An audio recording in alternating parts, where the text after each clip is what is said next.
ஜெய்ஹிந்த் அன்பு உறவுகளே, எல்லோருக்கும் காலை வணக்கம். இன்று பஞ்சகாவிய அந்த கரைசலை நம்மளுடைய வேலுநாச்சியார் மகளிர் மேம்பாட்டு மையத்தில் இருக்கின்ற அத்தனை பூச்செடிகள் மற்றும் பழச்செடிகளுக்கு தெளிக்க இருக்கிறோம்.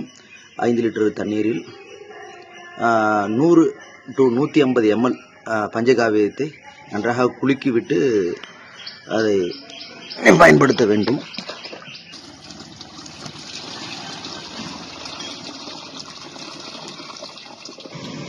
இந்த ரோஸ் செடிக்கு இப்பொழுது தெளித்து கொண்டிருக்கிறோம். இது ஒரு வகையான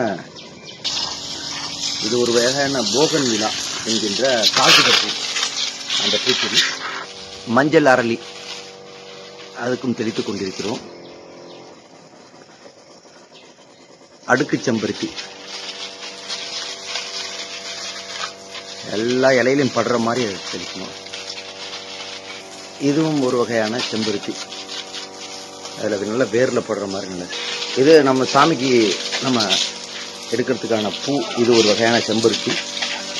இதுக்கும் பஞ்சகாவியத்தை நம்ம ஸ்ப்ரே பண்ணுறோம். இது காக்கட்டான், ஒரு வகையான வாசனை இல்லாத மல்லிகைப்பூ. இது மஞ்சள் கலரில் பூக்கக்கூடிய செம்பருத்தி. நந்தியாவட்டை, இது சாமிக்கு நம்ம பூக்கிறது. இதோடைய பூக்கும் தன்மையை பாருங்கள். இது நம்ம ஸ்ப்ரே பண்ண பிறகு இது எவ்வளோ வருது அப்படின்னு. இது சிவப்பு செம்பருத்தி, ரோஸ் கலரில் இருக்கு பாருங்க, அந்த செம்பருத்தி. இதுக்கு நம்ம ஸ்ப்ரே பண்ணுறோம். மாமரத்துக்கு அடிக்கிறோம். இது பங்கனப்பள்ளி மாமரம்.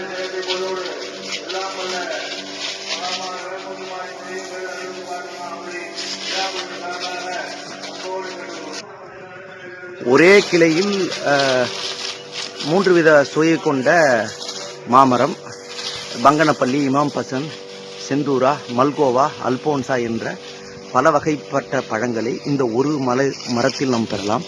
அதற்கான அந்த தெளிப்பானை இப்போ இயங்கி கொண்டிருக்கிறேன்.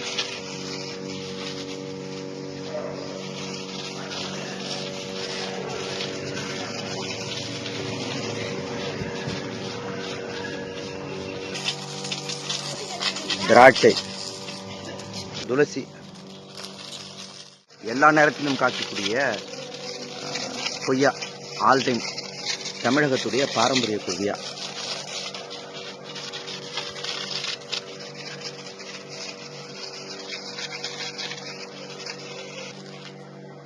அத்தி,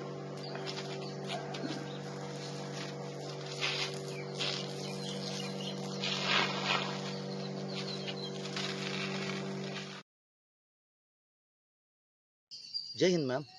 குரு பஞ்சகாவியம் தெளித்து இன்னைக்கு இது 3வது நாள். இது நான் இலை துளிரெலாம் நல்லபடியாக, இது எலுமிச்சங்கன்று ரொம்ப ஸ்லோ க்ரோத்தாக இருந்துகிட்டு. இது பார்த்த உடனே இப்போ என்ன இதில் ஒரு டிஃப்ரென்ஸ் பார்த்தோம்னா, இங்கே கொஞ்சம் பக்கத்தில் பாருங்களேன். இங்கே பாருங்கள், இது மண்புழு பாருங்க. இங்கே ஒன்று வந்துருக்குங்களா, இங்கே ஒரு மண்புழு வந்துருக்குங்களா, இங்கே ஒரு மண்புழு வந்துருக்குங்களா. சுற்றியுமே அது வெளியில் தெரிகிறது மட்டும்தான் அவ்வளோ. ஸோ அந்த குரு பஞ்சகாவியம் தெளித்த பிறகு மண்புழு எங்கெங்கேயோ இருந்தோ உற்பத்தியாகி இந்த மண்ணை வளப்படுத்துது. பூமிக்கு கீழே அந்த காற்றோட்டத்தை இந்த செடிக்கு வேர்களுக்கு அது ஏற்படுத்துது. ஸோ வேர்லேயும் அடிக்கணும், இலை தலையிலும் அடிக்கணும். தலையிலும் அடிச்சோன்னா நல்லா துளி ஃப்ரெஷ்ஷாக வெடிக்குது பாருங்கள்.